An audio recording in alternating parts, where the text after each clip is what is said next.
Hey, Hannah Mouse One here. Today I'll be using this random spinner on my phone to select what I will be drawing.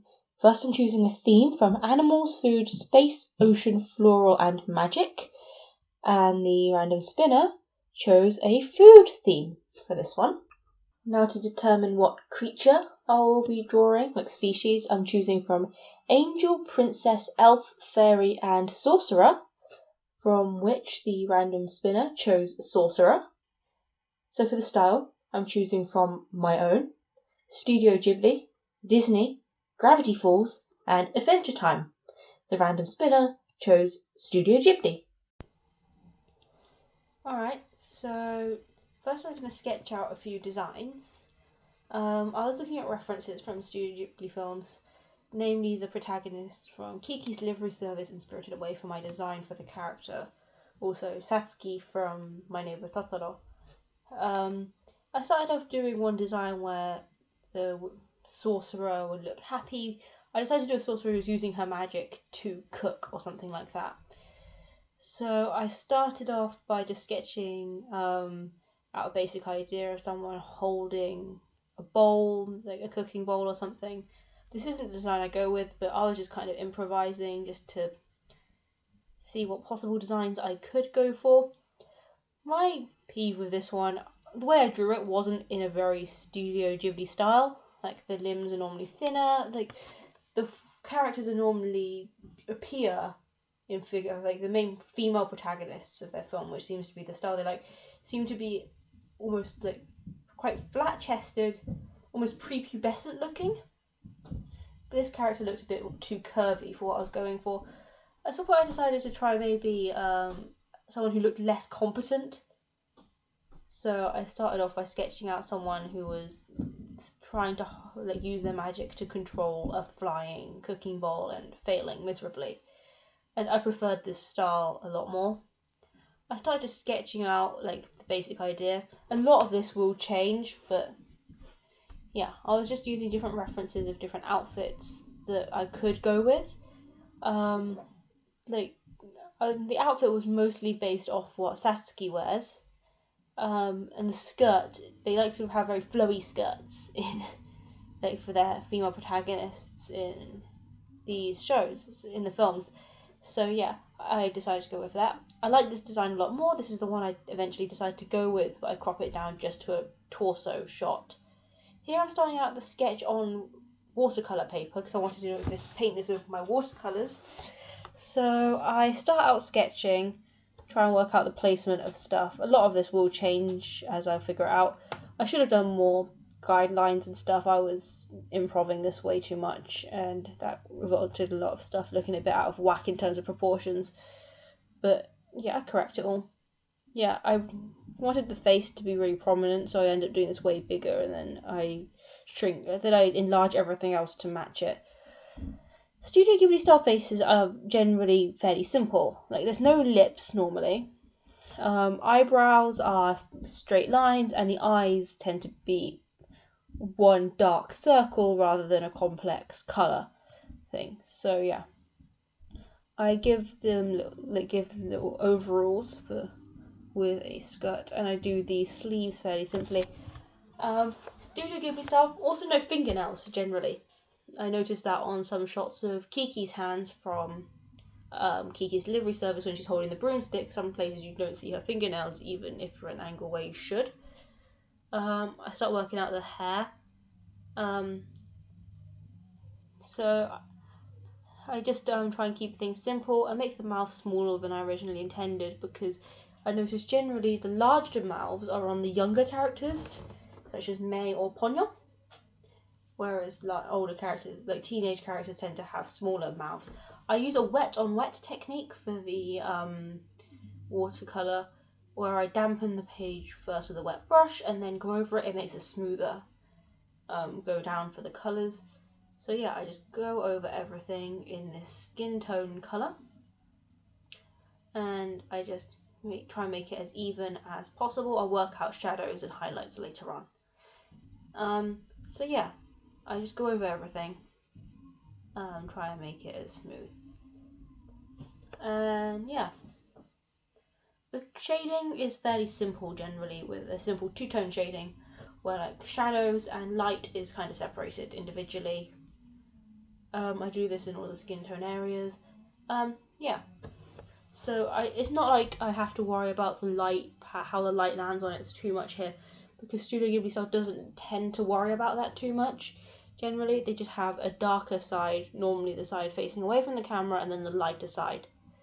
And I'm fully aware that I'm completely out of frame here. Sorry, this is me colouring in her hands, but yeah, I was out of frame for that bit. I'm sorry. My A4 sheet of paper was bigger than the space I had to work with. I do the same wet on wet technique with the dark hair.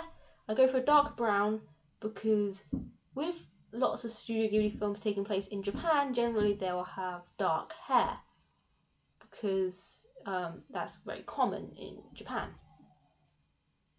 You see this with the characters in Totoro, Spirited Away, Kiki's Delivery Service, Whisper of the Heart. Like generally, the protagonist will have dark brown hair, dark brown or black hair. I go for a green on the outfit just because I thought it would look quite fresh. Generally, the outfits I noticed would be one color palette. Like they didn't have too many colors thrown together. Like they'd normally have a light version of the color and a dark version of the color, or a yellow and an orange, or a pink and a red. They would have the colors of the outfits be fairly similar in profile. So I went for that here with a lighter, like a more fresh green on the main body of the dress, and then a more muted green on the sleeves. I do adjust the colours a bit later down the line, but for now this works. I colour in the eyes, I just make them fairly simple, and the mouth I make simple also. The faces, like I said, there isn't too much detail on those, so that made my life slightly easier. I coloured the magic in purple, and I coloured in the dish and the baking dough. I also add some highlights and shadows in places. I exaggerate these for now, and I can dial these back later. So yeah, I do the shadows really over exaggerated, then I start fading it out with the rest of the skin. Over time I just start building it up. It's best to wait for each layer to completely dry because that can help avoiding lifting underneath layers too much. For the background, I use a wet on wet technique again, this time with a nice pink colour because I thought it would contrast nicely with the green. So yeah, I leave it quite splotchy and embrace the watercolour effect for this bit. Like I didn't want this to be a flat colour because I thought that would be dull on such a wide area, so I leave it splotchy and a bit all over the place, but I like it. I just go over everything like this, and I think it comes out pretty cute. So yeah. As you can see, I use just watered brush to spread out the colour in areas and then build up the pink in others to make it really bright. It just adds a nice variation, and it also adds to the magical, colourful effect that I was going for. She is a food-themed sorcerer after all, so it should appear to have embrace the sorcery of her, because that's a word.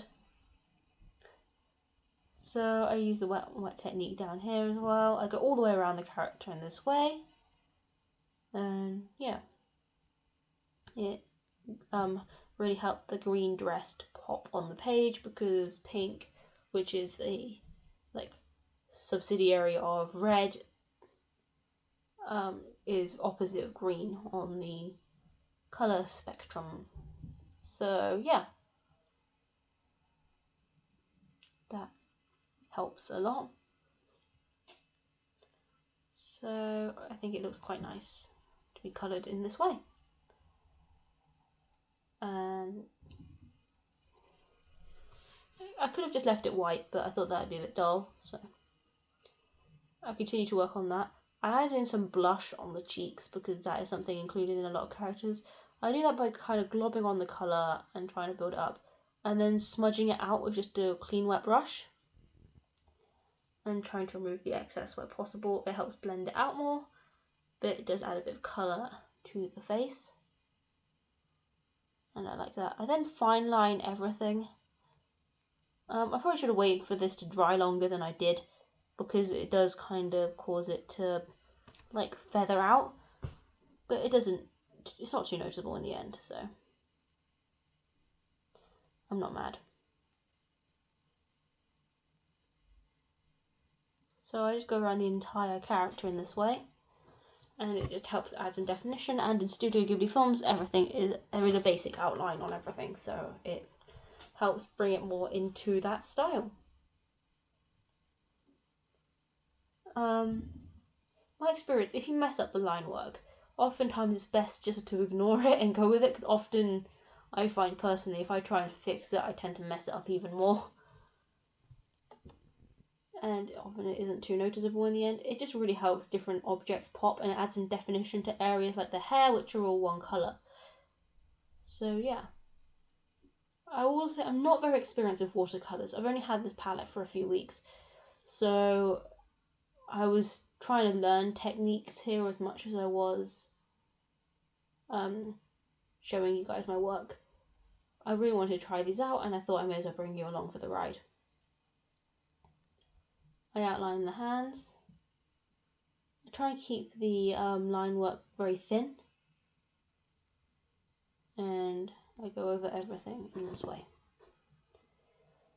And I think it really helps everything look more finished.